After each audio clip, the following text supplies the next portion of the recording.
Hello साथियों, एक बार फिर से आप सभी का आपके अपने चैनल एस आर जाजोरिया पर स्वागत है। आज हम डिस्कस करेंगे कंजक्शंस। और कंजक्शंस भी हम सारे मतलब ए टू जेड जितने भी इंग्लिश ग्रामर में है उन सबको इस वीडियो में लेंगे। वीडियो थोड़ा लंबा हो सकता है लेकिन आप ध्यान से और पूरा देखें, आपके सारे कंफ्यूजन दूर हो जाएंगे। कंजक्शन को हम कनेक्टिंग वर्ड्स भी कहते हैं या सेंटेंस लिंकर भी कहते हैं। कंजक्शंस का मतलब क्या होता है? दो या दो से अधिक वर्ड, फ्रेजेज, क्लॉजेज या सेंटेंसेज को जो जोड़ते हैं उनको हम कंजक्शंस कहते हैं। कंजक्शंस पर मैंने पहले से ही सारे वीडियो अपलोड कर रखे हैं डिटेल में। आप चाहे तो वहां भी देख सकते हैं, आपको पूरी डिटेलें मिलेंगी। और आपके अभी यहाँ स्क्रीन पे ऊपर भी जो है आपको ये दिखाई दे जाएगा, यहाँ पे आप देख सकते हैं और यहाँ आप क्लिक करके देख सकते हैं। चलिए देख लेते हैं कैसे सेंटेंस को कंजक्शंस जोड़ता है। ही वॉज एब्सेंट, ये एक सेंटेंस है। दूसरा, ही वॉज इल, इन दोनों को जोड़ना है और हमसे कहा गया है कि आप जो है बिकॉज जो है कंजक्शंस का यूज कीजिए। तो हम लिखेंगे he was absent, he was ill. तो वह क्या था? वह एब्सेंट था क्योंकि वह बीमार था। तो आप लिख दोगे he was absent because he was ill. तो यहाँ जो बिकॉज है इसने क्या किया? दोनों सेंटेंस को जोड़ने का काम किया, इसलिए इसको हम कंजक्शन कहते हैं। या फिर आप इसे सेंटेंस लिंकर भी कह सकते हो, कनेक्टिंग वर्ड भी कह सकते हो। तो आराम से बैठ जाइए, ध्यान से देखिए, मैं सारे आपके कंजक्शन इस वीडियो में क्लियर करने वाला हूं। सबसे पहले आइदर और नाइदर नॉर। सबसे पहले शुरुआत करते हैं आइदर और। आइदर और का मतलब होता है दो में से कोई एक। दो में से कोई एक। जैसे मुस्कान या तो बुद्धिमान है या फिर चालाक है, यानी दोनों नहीं है वो, या तो वो बुद्धिमान है या फिर चालाक है, दोनों में से एक क्वालिटी है उसमें। तो आप क्या लिखोगे? मुस्कान इज आइदर इंटेलिजेंट और क्लेवर। क्लियर है? तो यहां जो है बुद्धिमान और चालाकी दोनों के बीच से पहले आप आइदर और का यूज करोगे। ठीक, मुस्कान इज आइदर इंटेलिजेंट और क्लेवर। अब आप दूसरा देखिए, नाइदर नॉर। नाइदर नॉर का मतलब दोनों में से कोई नहीं, इस सेंस में यूज किया जाता है। मुस्कान न तो बुद्धिमान है और न ही चालाक है। तो क्या लिखोगे? Muskan is neither intelligent nor clever. तो यहाँ आइदर और का मतलब दो में से एक, यानी वो इंटेलिजेंट और क्लेवर में से एक है। और यहाँ नाइदर नॉर यानी दोनों में से कोई भी नहीं, ना तो इंटेलिजेंट है और ना ही वो क्लेवर है। Clear concept? चलिए स्क्रीनशॉट ले लो, काम आएगा। आगे बढ़ते हैं। नेक्स्ट है not only but also, both and और एज वेल एज। तीनों को एक साथ देखेंगे। देखिए, राधा न केवल बुद्धिमान है बल्कि वह सुंदर भी है। तो आप न केवल और बल्कि का सेंस हुआ है, आप यहाँ नॉट ओनली बट आल्सो का यूज करें। तो Radha is not only intelligent but also beautiful. देखिए, इसी सेंटेंस को हम दूसरा कंजक्शन यूज करके बना सकते हैं। जैसे और दोनों, यानी बोथ एंड के द्वारा राधा बुद्धिमान और सुंदर दोनों है। तो Radha is both intelligent and beautiful, यानी कि वह क्या है? दोनों है, सुंदर भी है और बुद्धिमान भी है। तीसरा देखिए, एज वेल एज, राधा सुंदर और बुद्धिमान भी है, या हम कहें राधा सुंदर साथ ही साथ बुद्धिमान भी है। तो Radha is beautiful as well as intelligent. आप एक चीज ध्यान से देखिए, ये तीनों सेंटेंस में क्या डिफरेंस है? कोई डिफरेंस नहीं है, बात एक ही है। यहाँ भी क्या कह रहा है? राधा न केवल बुद्धिमान है बल्कि सुंदर भी है। तो बुद्धिमान भी है, सुंदर भी है, यानी दोनों चीज है। राधा बुद्धिमान और सुंदर दोनों है, यहाँ भी वही बात आ रही है। राधा सुंदर और साथ ही साथ बुद्धिमान है, तो यहाँ भी दोनों ही है। सेंस इनका सबका एक ही निकल रहा है। लेकिन देखिए, कंजक्शन हम यूज करना सीख रहे हैं, इसलिए आप एक सेंटेंस में कैसे एक से अधिक कंजक्शन यूज कर सकते हैं सेम मीनिंग में। तो यहाँ नॉट ओनली बट आल्सो का भी वही सेंस निकला, बोथ एंड का भी वही सेंस निकला और एज वेल एज का भी वही सेंस निकला। बात क्लियर हो गई होगी। फोटो क्लिक कर लो, स्क्रीनशॉट ले लो और आगे बढ़ जाते हैं। बढ़े? ठीक। दो, आल दो, इवन दो, इनका मतलब होता है यद्यपि, हालांकि, तथापि, तो भी, फिर भी। और यूज किया जाता है कॉन्ट्रास्ट या कंसेशन, यानी जिसे हम कहें एक तरह से विपरीतार्थ, विपरीत अपोजिट जो है, दोनों सेंटेंस अपोजिट शो होते हैं। देखिए कैसे।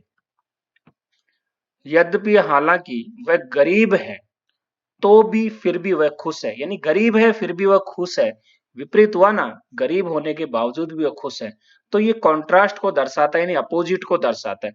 अब आप इसको ध्यान से देखिए, इस पे मैंने डिटेल पे सब पे वीडियो बना रखे हैं, आप देख सकते हैं। आप आल दो या दो का यूज करें यद्यपि या हालांकि के लिए। क्लियर है? दोनों में से किसी का भी यूज कर सकते हो। वह गरीब है, ही इज पुअर। फिर आप यहाँ कॉमा लगा दे और लिख दे वह खुश है, ही इज हैप्पी। तो भी, फिर भी का सेंस के लिए आप यहाँ केवल कॉमा लगा सकते हैं और आगे का सेंटेंस लिख दे, बाकी और कोई जरूरत नहीं है। लेकिन अगर आप बीच में यट लगाते हैं, कोई बात नहीं, या लगा दीजिए। यट लगाने से आपका सेंटेंस थोड़ा एम्फेटिक हो जाता है, प्रभावी हो जाता है, थोड़ा जोरदार बन जाता है। इसलिए मैंने कॉमा में यह लिखा है। आप यहाँ चाहे तो यट भी लगा सकते हैं, कॉमा के बाद एज इट इज रख सकते हैं। अगर नहीं लगाए तो कोई बात नहीं, आप नहीं भी लगाएं। नेक्स्ट, अब आप इस सेंटेंस को आप ऐसे भी लिख सकते थे, he is happy, he is happy all दो ही इज पुअर। तो ये पहले ले सकते थे और ये आप बाद में भी लिख सकते थे, यहाँ कॉमा लगा के, कोई दिक्कत नहीं है। नेक्स्ट, आगे बढ़ो। अब आप देखिए, हमने एक और लिखा था इवन दो। इवन दो का मतलब भी यही होता है। यहाँ इवन दो का मतलब मैंने लिखा है जोर, यानी एम्फेटिक, प्रभावशाली, जोरदार बनाने के लिए आल दो और दो के सेंस में हम इवन दो का यूज करते हैं। तो even though he is poor, he is happy.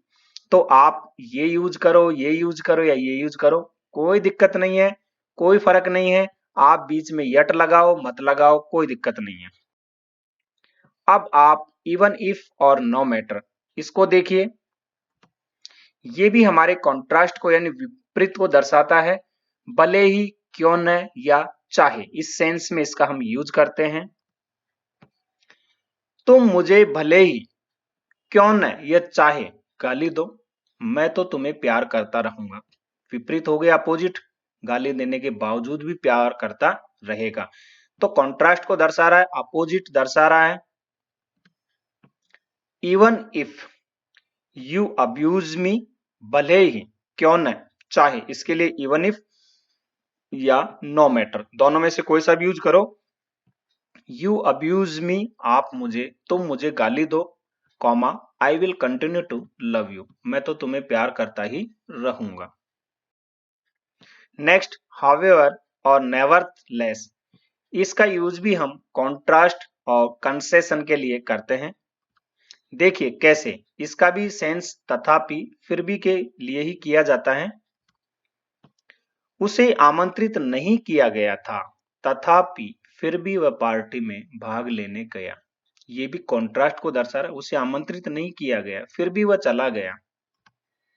कैसे लिखोगे? ही वॉज नॉट इन्वाइटेड, उसे आमंत्रित नहीं किया गया। He was not invited, nevertheless या however he went to attend the party, यानी उसे आमंत्रित नहीं किया गया था, फिर भी, तथापि वह पार्टी में भाग लेने गया। इस सेंस में आप हाउएवर या नेवरथलेस दोनों में से किसी का यूज कर सकते हो। नेक्स्ट देखिए, बहुत इंपॉर्टेंट है। हाउएवर का यूज हम फिर भी, तो भी, इसके बावजूद भी, सेंस वही आ रहा है, ये वाला और ये वाला एक ही बात है, उसी सेंस में हम चल रहे हैं। यहाँ भी वही बात कही जा रही है। तो अब आप देखिए यहाँ पे, यद्यपि उसने कठिन मेहनत की, फिर भी वह असफल हो गया। तो सामान्य हम क्या देखते हैं कि एक ही कंजक्शन लगाते हैं, या तो यद्यपि का लगा ले या फिर भी का लगा ले। तो इसके सेंस में हम यहाँ हाउएवर का यूज कर रहे हैं। तो he work hard, however he failed, यानी उसने कठिन मेहनत की फिर भी वह असफल हो गया। तो फिर भी, तो भी, इसके बावजूद भी वह फेल हो गया। और यहाँ हाउएवर के स्थान पर हम फिर भी, तो भी, इसके बावजूद भी आप कौन कौन से कंजक्शंस यूज कर सकते हो, कौन कौन से वर्ड यूज कर सकते हो? यट का भी कर सकते हो, स्टिल का भी कर सकते हो, इवन देन का कर सकते हो, देन आल्सो का कर सकते हो, और हाउएवर का तो आप कर ही रहे हैं, और नेवरथलेस का भी कर सकते हो। इन सब का इनके जगह पे फिर भी सेंस में यहाँ कर सकते हो। तो देखिए एक ही टॉपिक में मैंने आपको कितने सारे यहाँ पे कंजक्शंस बता दिए हैं। नेक्स्ट एज इफ या एज दो, मैनर यानी मैनर के लिए करते हैं, तरीका, रीति रिवाज, इस सेंस में इसका यूज किया जाता है। मानो कि या जैसे कि, ये इसका हिंदी में मीनिंग होता है। जैसे वह ऐसे दिखता है मानो कि जैसे कि वह हीरो हो, तो वह ऐसा दिखता है, वह ऐसा दिखाई देता है मानो जैसे कि वह हीरो है, यानी उसका स्टाइल ऐसा है, रहन सहन ऐसा है, वाला कि वो हीरो है नहीं, लेकिन वह ऐसा लगता है। तो अब आप देखिए, ही लुक्स एज इफ या एज दो, ही वर ये हीरो। यहाँ एक चीज ध्यान रखने वाली बात है, एज इफ और एज दो के बाद हम पास्ट टेंस का यूज करते हैं। सेकंड फॉर्म आएगी तो यहाँ इसके बाद हम वाज का यहाँ यूज नहीं करते हैं, ही आया तब भी हम वर का ही यूज करते हैं। एक तो ये ध्यान रख ले, अगर फॉर्म आती है तो हम सेकंड फॉर्म का यूज करते हैं सामान्यतः यहाँ पे, तो पास्ट टेंस का यहाँ यूज किया जाता है, और सब्जेक्ट कोई भी हो यहाँ वर का ही यूज किया जाएगा। ऐसा लगता है जैसे वह राजा हो, तो ही वर ये किंग, ही वर ये क्वीन, तो यहाँ वर का ही यूज किया जाता है, वाज का सामान्यतः यूज नहीं किया जाता। नेक्स्ट, इट सीम्स, हिंदी में देख लो, ऐसा लगता है मानो बारिश होगी, तो इट सीम्स ऐसा लगता है, ऐसा प्रतीत होता है, एज इफ एज दो इट वुड रेन। तो मैंने पहले कहा कि यहाँ पास्ट के सेंस में लिया जाता है, तो यहाँ विल नहीं आएगा, वुड आएगा, ठीक है। तो विल का पास्ट फॉर्म वुड, तो इट वुड रेन। आप समझ गए होंगे मैं क्या कहना चाह रहा हूं। एक क्लिक करो फोटो और आगे बढ़ो। नेक्स्ट, बट का यूज लेकिन, किंतु, परंतु, पर के सेंस में किया जाता है कंजक्शंस के रूप में। वह बहुत बुद्धिमान है, लेकिन, किंतु, परंतु, पर वह गरीब है। तो he is very intelligent but he is poor. He is very intelligent but he is poor. Next, बल्कि के सेंस में भी हम करते हैं। इट इज नॉट ये पेन बट ये पेंसिल, यानी ये पेन नहीं बल्कि पेंसिल है। तो इट इज नॉट ये पेन बट ये पेंसिल, दिस इज नॉट ये बुक बट ये पेन। किसी भी सेंस में आप बल्कि के सेंस में आप यहाँ बट का यूज करते हैं। इससे पहले आपको मैंने प्री पोजिशंस भी पढ़ाए थे, और उसमें मैंने कहा था बट का एक और यूज होता है सिवाय, यानी एक्सेप्ट, छोड़ करके। तो उस सेंस में जो है प्री पोजिशन में बट का भी यूज किया जाता है। तो हर कंजक्शन के रूप में किसी वर्ड का अलग मीनिंग होता है ना, एडवर्ब के रूप में अलग हो सकता है, और प्री पोजिशन के रूप में अलग हो सकता है। ये आपको ध्यान देने वाली बातें हैं। व्हेन और व्हाइल बहुत इंपॉर्टेंट है। देखिए व्हेन का यूज हम जब करते हैं, जब एक कार्य समाप्त होने के बाद दूसरा कार्य होता है, और व्हाइल का यूज करते हैं जब एक साथ दो कार्य हो रहे हो, यानी कि यहाँ हम टाइम के सेंस में करते हैं इनका यूज, जब एक साथ एक कार्य समाप्त होकर दूसरा हो रहा हो। जैसे जब वह स्कूल से लौटी तब मैं बाजार गया, तो पहला काम क्या, वह स्कूल से लौटी, उसके बाद मैं बाजार गया, ठीक है। तो यहाँ पे I went to market when she return from school, या आप इसको ऐसे भी लिख सकते हो, when she return from school I went to market. तो यहाँ व्हेन का जो यूज किया गया, जब वह स्कूल से लौटी, तो when she return from school, तब मैं बाजार गया, तो आई वेंट टू मार्केट। इस प्रकार के सेंटेंस में तब के लिए हम किसी टर्म का यूज नहीं करते, केवल जब के लिए करते हैं, और वो व्हेन। अब आप इसको ऐसे भी लिख सकते हो या ऐसे भी लिख सकते हो। यहाँ क्या है, जब एक कार्य समाप्त हुआ तब दूसरा हुआ, यानी वही स्कूल से लौटी, उसके बाद मैं बाजार गया, यही बात आई। जबकि वाहिल में क्या है, एक साथ दो कार्य हो रहे होते हैं। जैसे आई सा an accident while driving A car, car चलाते हुए मैंने एक दुर्घटना देखी, तो मैं कार भी चला रहा था, दुर्घटना भी देख रहा था, यानी दोनों कार्य एक साथ हो रहे थे। देखिए एक और एग्जांपल लो, वह पढ़ रहा था जब या जबकि मैं खेल रहा था। तो दो कार्य एक साथ हो रहे हैं, वह पढ़ रहा है और मैं खेल रहा हूँ, वो पढ़ भी रहा है मैं खेल भी रहा हूँ। तो he was reading while I was playing. Clear है? तो बहुत ही देखिए, बहुत ही मैं आपको बारीकी से और इजी वे में समझाने का प्रयास करता हूं, आप इनको ध्यान से देखिए, बहुत इंटरेस्टिंग टॉपिक है। नेक्स्ट, व्हाइल और वेयर इज का यूज हम कॉन्ट्रास्ट यानी कंसेशन इसमें भी करते हैं। कैसे? जबकि के सेंस में। मधु एक बहादुर लड़की है जबकि राज डरपोक है। तो देखिए दोनों में विपरीत है, एक बहादुर है दूसरा डरपोक है। तो Madhu is a brave girl while या whereas Raj as a coward. तो इस सेंस में भी हम वाइल का यूज करते हैं और वाइल के स्थान पे आप वेरेज का भी यूज कर सकते हो, कोई दिक्कत नहीं है। नेक्स्ट, टिल अनटिल और अनलेस, बहुत इंपॉर्टेंट, बहुत ज्यादा कंफ्यूजन रहता है लोगों को, कोई घबराने की जरूरत नहीं है। आपका चैनल SR जाजोरिया आपको समझाने के लिए तत्पर है, टेंशन मत लो।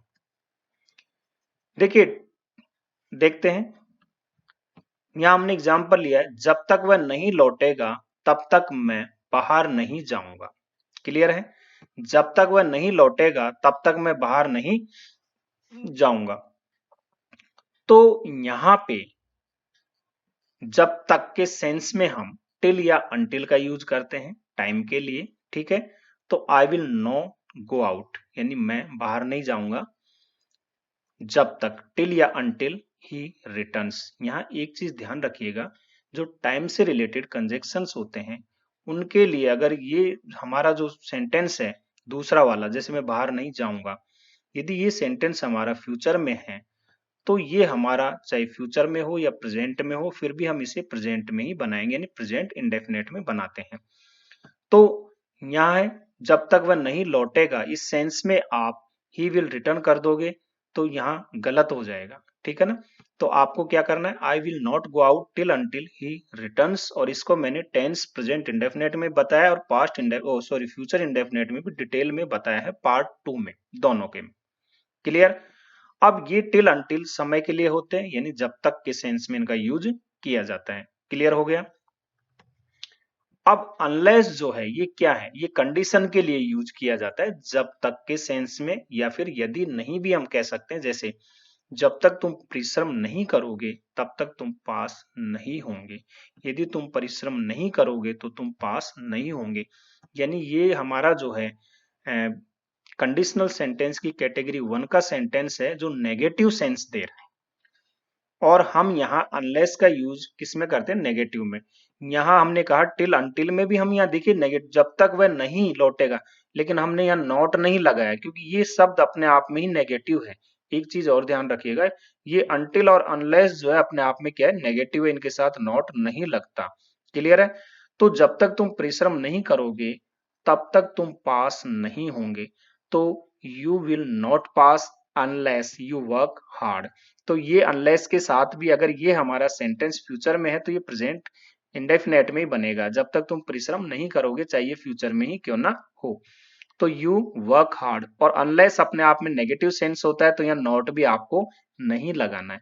तो ये किसको दर्शा रहा है, कंडीशन को दर्शा रहा है, और ये किसको दर्शा रहा है, टाइमिंग को दर्शा रहा है। क्लियर हो गई बात? नेक्स्ट, सो दैट, दैट या लेस्ट, इनका यूज हम पर्पज के लिए करते हैं, यानी कार्य करने का कोई उद्देश्य होता है, कोई एम होता है, उस सेंस में करते हैं।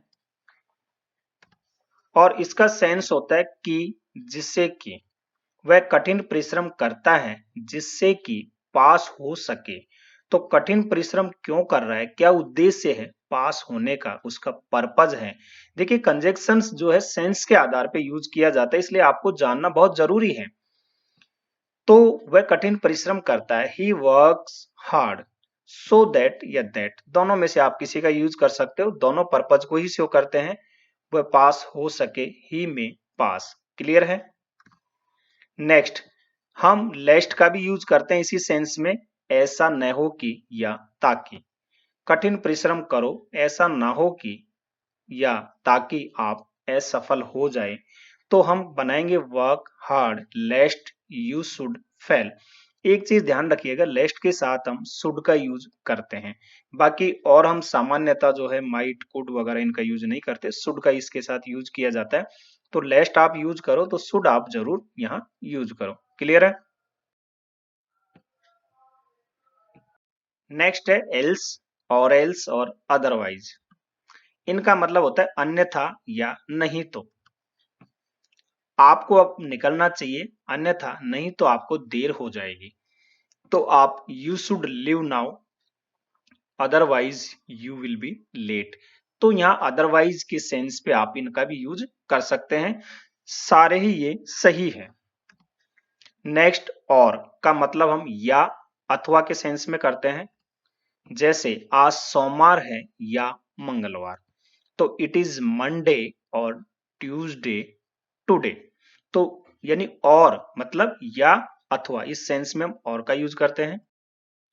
Next since. सिंस के कई यूज होते हैं, मैंने प्रीपोजिशन में बताए थे, और यहाँ भी एक जो कंजक्शन के रूप में हम यूज करते हैं सामान्यतः टाइम के लिए इसका यूज करते हैं। देखिए कैसे। टाइम में जब से या तब से इस सेंस में यूज किया जाता है सिंस का। जब से वह यहाँ आया है तब से 20 वर्ष बीत चुके हैं। तो तब से का तो कोई है नहीं, केवल सेंटेंस के लिए है। जब से के लिए हम सिंस का यूज करते हैं। तो जब से वह यहाँ आया है तब से 20 वर्ष बीत चुके हैं। तो जब से के बाद तो ये आ गया, तो आप ये सेंटेंस बना दीजिए, 20 वर्ष बीत चुके हैं। 20 years have passed since, जब से वह आया। तो he came here, यानी जब से वह आया तब से 20 वर्ष बीत चुके हैं। क्लियर है? यहाँ पे है का हम यूज नहीं करेंगे, सामान्यतः ये पास्ट में जा रहा है का यूज करने से ये प्रेजेंट परफेक्ट में चला जाता है। तो एक आप पावर समझिए, जब से वह आया तब से 20 वर्ष बीत चुके हैं। ठीक है? तो 20 year have passed since he came here। तो यहाँ पे आप सेकंड फॉर्म यानी प्रेजेंट इंडेफिनेट यूज करोगे, और यहाँ पे आप बीत चुके इस सेंस में आप प्रेजेंट परफेक्ट का यूज करोगे। नेक्स्ट बिकॉज, और बिकॉज का कॉज रिजल्ट के सेंस में यूज करते हैं, यानी कोई कारण होता है और एक उसका परिणाम दर्शाता है। क्योंकि सेंस में हम सामान्यतः करते हैं चूंकि या क्योंकि। वह रो रही है क्योंकि उसका मोबाइल चोरी हो गया। तो she is crying because her mobile has been stolen. तो उसका मोबाइल चोरी हो गया है इसलिए वह रो रही है। क्लियर है? तो कॉज रिजल्ट के सेंस में हम इसका यूज करते हैं। अब और आप डिटेल में देखिए, मैं आपको पूरा ही बता देता हूं। चलिए, बिकॉज, देयरफॉर, सो, हेंस, इनका यूज भी हम कॉज रिजल्ट के रूप में करते हैं। चूंकि क्योंकि वह कमजोर है इसलिए वह दौड़ नहीं सकता। अब देखिए यहाँ चूंकि या क्योंकि भी है और इसलिए भी है, तो हम यही कहते हैं कि कंजक्शन हम एक तरफ ही लगा सकते हैं, चाहे आप चूंकि क्योंकि का लगा लीजिए या फिर इसलिए का लगा लीजिए। तो इस सेंस में आप जैसे हम मान लीजिए चूंकि क्योंकि के रूप में यूज कर रहे हैं, तो as, for, since, seeing that, now that, ये सबका यूज आप कर सकते हो चूंकि क्योंकि के सेंस में। वह कमजोर है, ही is week, comma, he can't run, इसलिए का आपको देने की जरूरत नहीं है क्योंकि आपने एक तरफ लगा दिया इसलिए। अगर आप ऐसा कर देते, इधर भी आप ये कंजक्शन लगा देते और इसलिए का भी आप यहाँ देयरफॉर या सो यूज करते, तो आपका सेंटेंस गलत हो जाएगा क्योंकि हम दोनों तरफ कंजक्शन नहीं लगा सकते, केवल एक तरफ लगा सकते हैं। अब आप यहाँ पे देखिए, इस सेंटेंस को हम ऐसे ही बना सकते थे, चूंकि और क्योंकि का हम कंजक्शन ना लेके हम इसलिए वाले का ले लेते, तो आप बनाते ही इज वीक, देयरफॉर, सो, कंसिक्वेंसली या हेंस ही कांट रन। तो यहाँ इसलिए के सेंस में हमने ये सारे कंजक्शन यूज किए। इनमें से आप कोई सा भी यूज कर सकते हो, इनमें से आप कोई सा भी यूज कर सकते हो, कोई दिक्कत नहीं है। आप टेंशन फ्री होके करिए, लेकिन ध्यान रखिएगा या तो एक तरफ या फिर या, मतलब आप या तो इसका सेंस यूज करो या इसका सेंस, दोनों का करोगे तो आपका सेंटेंस ये गलत हो जाएगा। आप इसको बिकॉज के रूप में भी लिख सकते हो, ही can't run because he is week. अब आपको मैं एक चीज बता दूं, बिकॉज का यूज हमेशा सेंटेंस के बीच में होता है, इसको नोट कर लो, दिमाग में सेटअप कर लो। क्लियर है? एज और फॉर का यूज आप सेंटेंस के शुरू में भी कर सकते हो और बीच में भी कर सकते हो। आप इसको ऐसे भी लिख सकते थे, यहाँ पे he can't run as for he is weak. Clear है? और बाकी जो ये है since, seeing, that, now that, इनका यूज हम सामान्यतः सेंटेंस के शुरू में ही करते हैं, बीच में नहीं करते। तो मैंने आपको सारे ये बता दिए। ये हमारे कंजक्शन किसके लिए हैं? इसलिए के सेंस में यूज किए जाते हैं, है ना? और ये जो वाले हैं चूंकि या क्योंकि के सेंस में यूज किए जाते हैं। क्लियर? नेक्स्ट, सो दैट और सच दैट, ये भी कॉज रिजल्ट के रूप में यूज किए जाते हैं। इतना की, ऐसा की, इस सेंस में। देखिए, वह इतना धनी है कि वह नई बाइक खरीद सकता है। इतना की, तो वह इतना धनी है। इस तरह के सेंटेंस में आप सो के बाद यदि एडजेक्टिव या एडवर्ब होता है, या जैसे एडजेक्टिव या एडवर्ब है तो उसके पहले आप सो का यूज करोगे, फिर दैट। जैसे रिच आया है, धनी, इतना धनी है, तो रिच क्या है? उसकी विशेषता बता रहा है, तो ये क्या है? एक तरह से एडजेक्टिव है, तो आप सो का यूज करोगे। He so rich that he can buy a new bike. Clear? अब दूसरा सेंटेंस देखिए, यदि नाउन यूज हो रहा है तो आप सच का यूज करोगे। जैसे, वह ऐसा अध्यापक है जिसे सभी बच्चे पसंद करते हैं। यह ऐसा अध्यापक है जिसे सभी बच्चे पसंद करते हैं। तो this is such a teacher. Teacher क्या है? एक नाउन है, एक संज्ञा है, तो इसके पहले आप सच का यूज करोगे, दैट ऑल चिल्ड्रन लाइक। तो समझ में बात आ गई। सो दैट का यूज कब करना है? जब सो और दैट के बीच में एडजेक्टिव एडवर्ब आया हो। और सच दैट का यूज कब करना है? जब सच और दैट के बीच में आपके यहाँ नाउन का यूज हो रहा हो। क्लियर है? इतना की, ऐसा की सेंस में हम यूज करते हैं। ये भी कॉज और रिजल्ट को बताते हैं। नेक्स्ट, नो सूनर देन और एज सून एज। जैसे ही अध्यापक आया वैसे ही लड़के खड़े हो गए, या ज्यों ही अध्यापक आया त्यों ही लड़के खड़े हो गए। तो जैसे ही, वैसे ही, ज्यों ही, त्यों ही, इस सेंस में इनका हम यूज करते हैं। नो सूनर डिड, क्योंकि ये हमारा सेंटेंस किस में है? पास्ट इंडेफिनेट में है, तो डिड ए टीचर कम। और ध्यान रखिएगा, डिड के साथ हमेशा वर्ब की फर्स्ट फॉर्म आती है। देन, फिर लड़के खड़े हो गए, बॉयज स्टूड अप, यानी ये हमारा पास्ट इंडेफिनेट में बन जाएगा वैसे कि वैसे। तो नो सूनर डिड का आप यूज करो, देन का यूज आपको यहां करना है। क्लियर? इसी सेंटेंस को आप ऐसे बना सकते हो एज सुन एज के द्वारा, कि as soon as a teacher came, तो जैसे ही या ज्यों ही अध्यापक आया। तो यहां तो आपको एज सुन एज के साथ सेकंड फॉर्म ही लगानी है, क्योंकि ये पास्ट इंडेफिनेट का है। बॉयज स्टूड अप, तो यहाँ एज सुन एज के बाद आप सीधा ये लिख दोगे, क्योंकि नो सूनर के साथ आप देन का यूज करते हो। ठीक है ना? एज सुन एज के साथ नहीं। और नो सूनर के साथ, क्योंकि ये सेंटेंस किसका है? पास्ट इंडेफिनेट का है, तो डिड का यूज हुआ है, तो वर्ब की डिड के साथ कौन सी फॉर्म आती है? First form. यहाँ अगर ये प्रेजेंट इंडेफिनेट में होता तो डू डज का भी यूज हो सकता था, उसके अनुसार आती है यहाँ पे। क्लियर? नेक्स्ट, हार्डली, स्कैर्सली, बेयरली, इनके साथ व्हेन और बिफोर का यूज किया जाता है। किस सेंस में? मुश्किल से, की, कठिनाई से। कोई कार्य मुश्किल से होता है, कठिनाई से होता है, उस सेंस में। मुश्किल से वह स्टेशन पहुंचा ही था कि रेलगाड़ी आ गई। Hardly had. क्लियर? हार्डली के साथ हम हैड का यूज करते हैं। उसके बाद सब्जेक्ट, फिर वर्ब की थर्ड फॉर्म। तो hardly had he reach the station when या before the train arrived. Train, rail आ गई, यानी पास्ट इंडेफिनेट का। तो ये पास्ट परफेक्ट का और ये पास्ट इंडेफिनेट का। लेकिन हार्डली पहले हम लिखते हैं तो उसके बाद हैड का यूज होता है, फिर सब्जेक्ट, फिर वर्ब की थर्ड फॉर्म।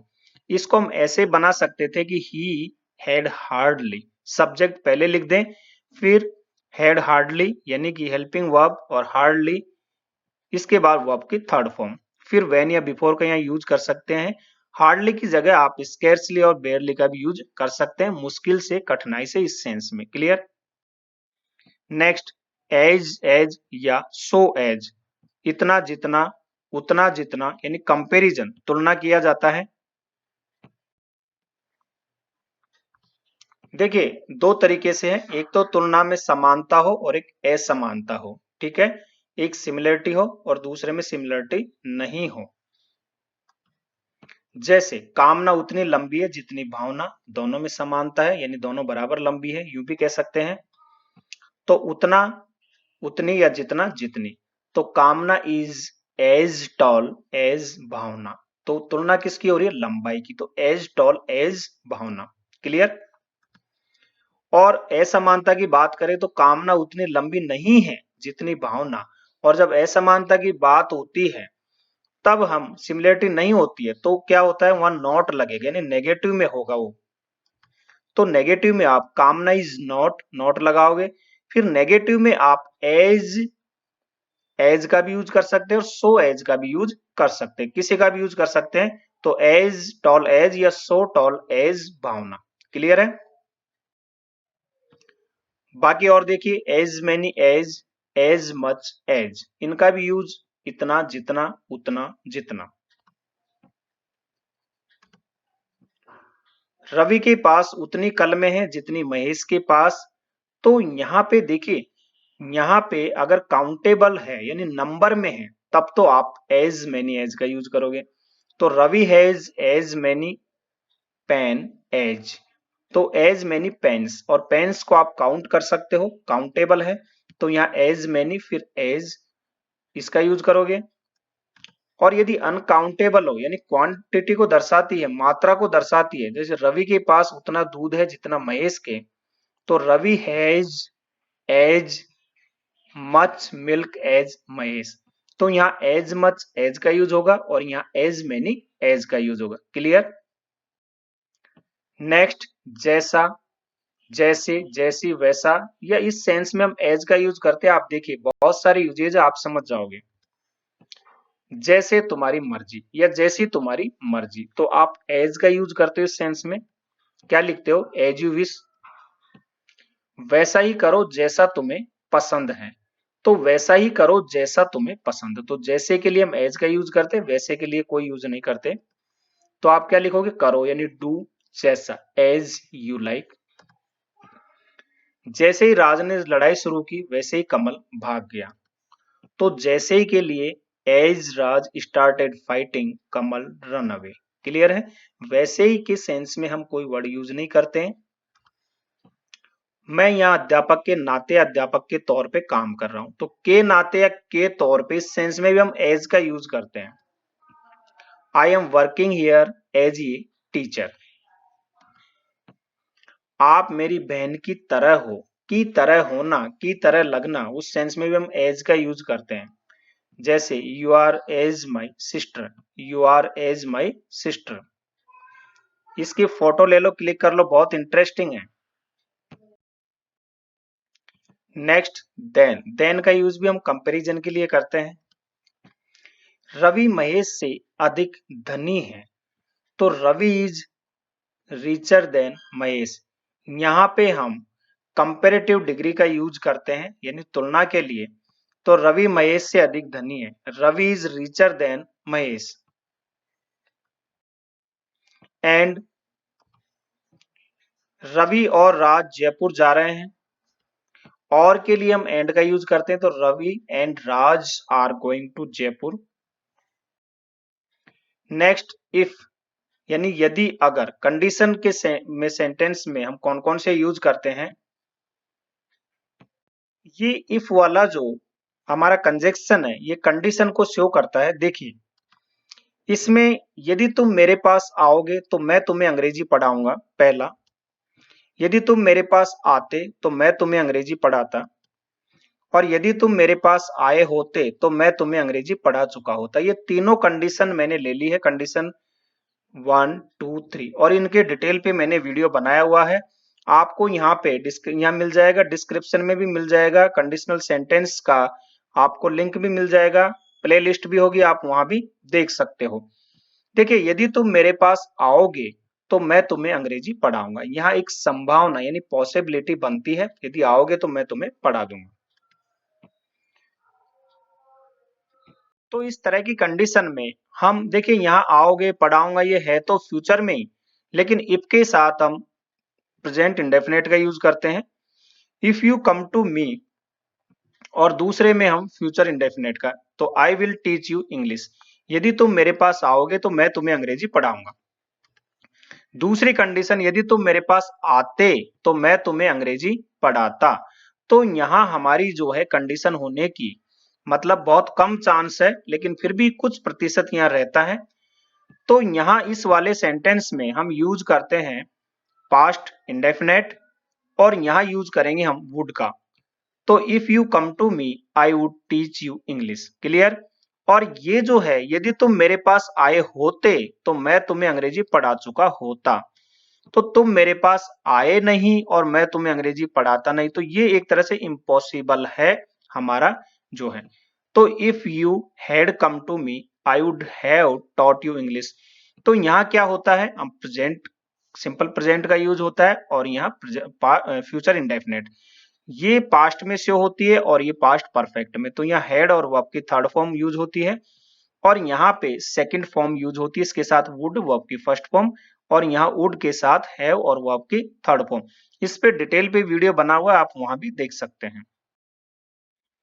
नेक्स्ट वेदर और, यानी ये भी कंडीशन रिजल्ट को शो करता है। चाहे या न, इस सेंस में हम यूज करते हैं। चाहे कमलेश खेले या न खेले हमें खेलना चाहिए।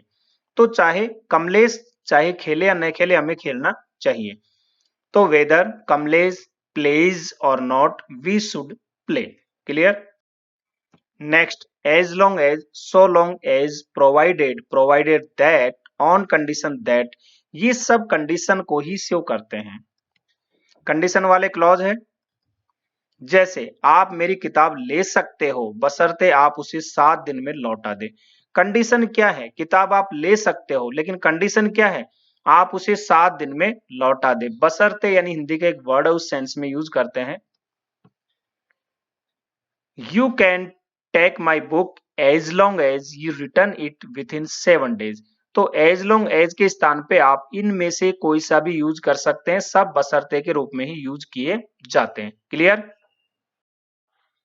नेक्स्ट सपोजिंग और सपोज, यानी मान लो या मान लीजिए, इस सेंस में करते हैं। सपोज, सपोजिशन यानी कल्पना के सेंस में इनका यूज किया जाता है कंजक्शन का। यहाँ दो बातें होती है, एक तो ऐसी आपकी सपोजिशन जो असंभव हो यानी इम्पॉसिबल हो, और दूसरी पॉसिबल हो यानी जो संभव हो, और दूसरी असंभव हो। अगर मान लीजिए असंभव है तो आप यहाँ सपोज या सपोजिंग लिखोगे। जैसे मान लो आप पास हो जाए तो आप क्या करेंगे, तो सपोज या सपोजिंग यू पास, यू इसके सब्जेक्ट के बाद यहाँ वर्ब की सेकंड फॉर्म यानी पास्ट इंडेफिनेट का यूज करेंगे। फिर व्हाट वुड यू डू, यहाँ वुड का यूज होगा विल के स्थान पर, यहाँ सेकंड फॉर्म, और यहाँ भी विल के स्थान पे वुड का। यदि ये हमारी जो सपोजिशन है ये कैसी है, इम्पॉसिबल है।